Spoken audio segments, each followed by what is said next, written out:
हिंदी विभाग, मरवारी कॉलेज रांची। बच्चों, मैंने पिछले क्लासेस में आप लोगों को पढ़ाई थी कवि श्रीकांत वर्मा की कविता हस्तक्षेप की कुछ भाग बच गया था, उसको आज मैं बता रही हूँ। कविता की पंक्तियां हैं। यदि आप लोगों के पास किताब है तो निकाल करके देख लें या फिर सुने। मगध में न रही तो कहाँ रहेगी। बच्चों, जैसा कि मैंने पहले बताया कि हस्तक्षेप यानी मगध की शांति को बनाए रखने के लिए वहाँ कोई चीखता तक नहीं है, चीख भी कोई नहीं सकता। तो इसी तरह से आगे की पंक्तियां में है, मगध में न रही तो कहाँ रहेगी, क्या कहेंगे लोग, लोगों का क्या।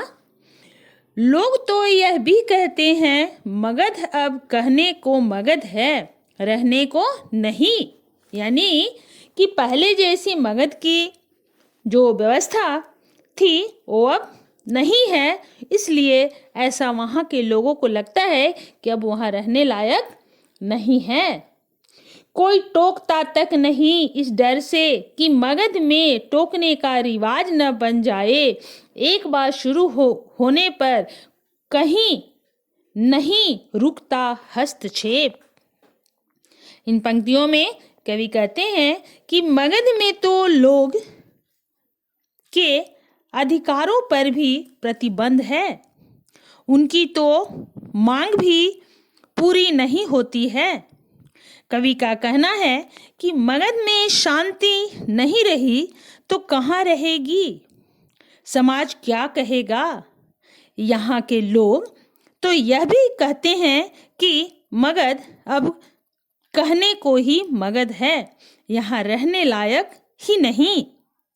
यह प्रथा एक बार शुरू होने के बाद यह हस्तक्षेप नहीं रुकता।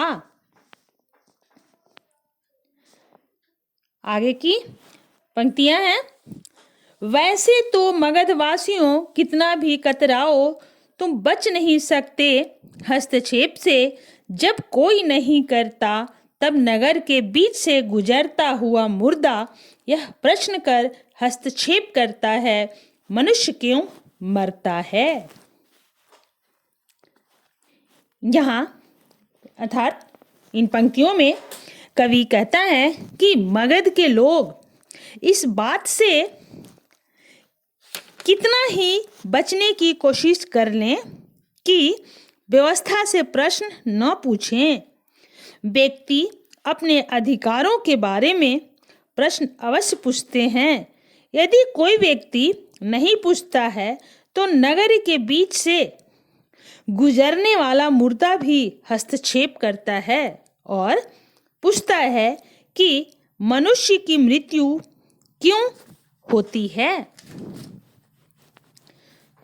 तो बच्चों, यहाँ मेरा जो हस्तक्षेप कविता था वो समाप्त होता है। फिर अगली कविता दूसरे क्लासेस में। धन्यवाद।